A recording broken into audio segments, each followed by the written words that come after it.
Alors bonjour, je suis avec Sylvain de l'association 14-18 de la Somme, C'est cela. Et donc bienvenue. Et est-ce que vous pouvez nous dire quelques mots sur l'artisanat de tranchée? Alors l'artisanat de tranchée, c'est tous ces objets, tous ces artefacts qui ont été fabriqués par les poilus.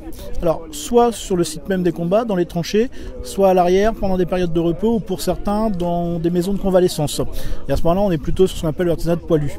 Alors l'artisanat de tranchée, c'est par exemple la fabrication de bagues à partir d'éléments de ceintures d'obus. On récupère les ceintures d'obus en cuivre des obus qui ont été tirés et on fabriquait des bagues, des petits médaillons, des petites choses qu'on pourra envoyer à la famille. Alors ça a un double intérêt, voire même un triple intérêt. Premier intérêt, ça occupe. Le travail manuel occupe l'esprit et un soldat a besoin de s'occuper parce qu'ils sont quand même dans des conditions de vie qui sont pour le moins difficiles et ils ont besoin de pouvoir en quelque sorte s'échapper. Deuxième élément, c'est tout bête, mais envoyer ces petits objets qu'on a fabriqués soi-même à sa femme, à sa fiancée, à sa fille, à ses amis, ça les rassure. Vous êtes vivant, vous avez là une preuve physique du fait que le mari qui est au front, le fils qui est parti, le fiancé qu'on attend, est encore vivant. Et puis il y a un troisième intérêt qui est un intérêt plus pécunier. Ces hommes ont souvent des difficultés d'ordre alimentaire en ce sens où ils sont correctement nourris en quantité. L'armée n'a jamais été chiche sur les quantités. Par contre, la qualité parfois leur pose souci, notamment en termes de... Ils n'ont pas de produits frais. Or, beaucoup sont des paysans, ou en tout cas sont des gens qui viennent de la campagne, et ils ont l'habitude de consommer des produits frais, et ils vont donc chercher par tous les moyens à s'en procurer. Alors quand les villages sont abandonnés, classiquement c'est le pillage. Mais quand on est sur des zones où il y a encore des populations civiles, où on n'est pas tout à fait sur une zone de combat, on va échanger. Donc on va échanger une bague qu'on a fabriquée dans un médaillon qu'on a fabriqué dans une bague d'obus allemand, on va échanger un petit briquet qu'on aura fabriqué avec un macaron de ceinturon allemand, contre par exemple quelques fruits frais, quelques légumes frais. Et puis on va aussi l'utiliser pour pouvoir le revendre et en échange avec l'argent récupéré aller acheter du vin chez ceux qu'on appelle les pinardiers, c'est-à-dire ces marchands de vin, ces mercantis qui sont tout juste à l'arrière du front et qui vendent beaucoup d'alcool à des soldats qui en consomment beaucoup. Alors là encore, on pourrait digresser et expliquer qu'ils consomment beaucoup d'alcool, pas parce que, comme on peut faire l'entendre, c'est une armée où l'alcoolisme est notoire, mais parce que ce sont des populations qui là encore viennent des campagnes, et dans les campagnes, juste avant la Première Guerre mondiale, la consommation d'eau est problématique. Il n'y a pas de captage d'eau. L'eau n'est pas toujours une boisson saine, et la boisson la plus saine, ça reste le vin. Et donc ils boivent beaucoup de vin, ce qu'on appelle des vins de table, et donc ils ont l'habitude de ces consommations, et l'armée ne va pas toujours être en mesure de répondre aux besoins en termes de quantité. Donc ils vont s'en procurer eux-mêmes en vendant par exemple ces objets. Alors d'autres objets vont être fabriqués, là ce qu'on appelle plutôt artisanat de poilu, par des hommes qui sont en convalescence, des hommes qui ont été blessés, et qui vont en fabriquer à partir de douilles d'obus qui sont récupérées, et qu'ils vont ensuite vendre de façon à pouvoir avoir un complément par rapport à leur pension d'invalidité ou de blessure. On aura même dans les journaux spécialisés, si on feuillette par exemple des journaux comme Le Miroir, l'Illustration, du temps de guerre, vous avez des publicités pour de l'artisanat de tranchée. Ce qui prouve bien que l'affirmation artisanat de tranchée, artisanat de poilu est assez surfaite. Il y a de véritables fabrications commerciales, mercantiles, par des types qui n'ont pas grand chose à voir avec le front ni avec les combattants.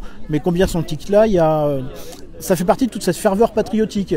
On achète de l'artisanat de tranchée parce que comme ça on a l'impression de soutenir nos combattants. Alors que souvent c'est pas eux que ça profite. Quand vous avez une publicité dans un journal, c'est rarement des combattants qui l'ont fabriqué.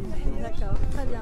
Merci beaucoup. Je vous en prie. Je vois que à vos pieds. Oui. Est-ce que vous pouvez nous présenter ce que vous avez à vos pieds justement? Alors, l'artisanat de tranchée. Non, là je suis en train de frapper des plaques d'identité. Donc chaque soldat en fait en possède au moins deux. Donc une qu'il va porter au poignet, avec son nom, son prénom et son matricule, et son année d'incorporation. Une qu'il porte au cou. Et souvent ils vont s'en procurer une troisième, de façon à l'attacher soit à une pièce d'équipement, le fusil, un élément de brelage, soit à la cheville. Parce que la crainte des combattants, ils savent que leur vie est en jeu, c'est une évidence. Donc à la crainte d'être tué, s'ajoute aussi la crainte d'être tué, de ne pas avoir de sépulture identifiée. Et là c'est à la fois une crainte pour eux et pour leurs proches.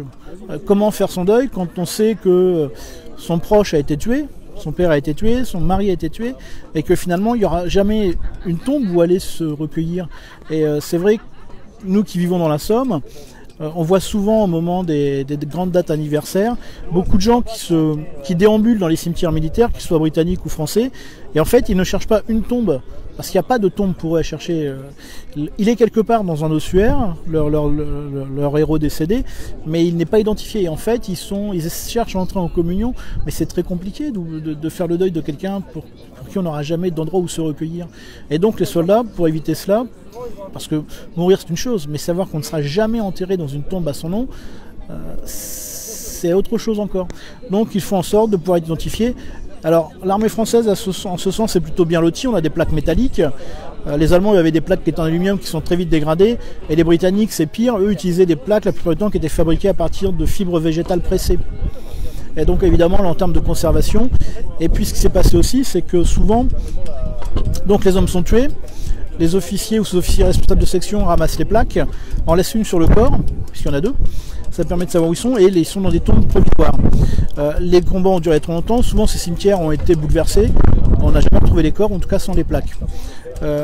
Un autre moyen d'éviter cela, c'est au niveau des tombes provisoires, on enterrait le soldat et au pied de la tombe on mettait une bouteille qu'on enfonçait tête bêche dans lequel il y avait un papier sur lequel on avait inscrit le nom, l'identité et le domicile du combattant. Enfin ça c'était c'est Gabarat qui le faisait.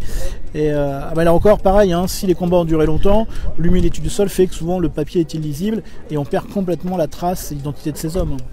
Et ça c'est vraiment ce qu'on appelle les disparus, c'est vraiment c'est à mon sens un des grands drames de cette Première Guerre mondiale. C'est des hommes dont on sait, un disparu c'est un euphémisme, on sait pertinemment qu'ils sont morts. La question c'est est-ce qu'ils sont enterrés?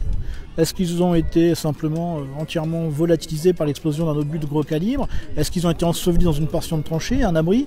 Et puis est-ce que les corps seront retrouvés un jour? Et vous avez encore des familles qui les cherchent, ces disparus. Bien, eh bien écoutez, en tout cas merci beaucoup pour, et c'est moi qui vous remercie. Cette présentation. Et puis on vous retrouve toute l'après-midi et demain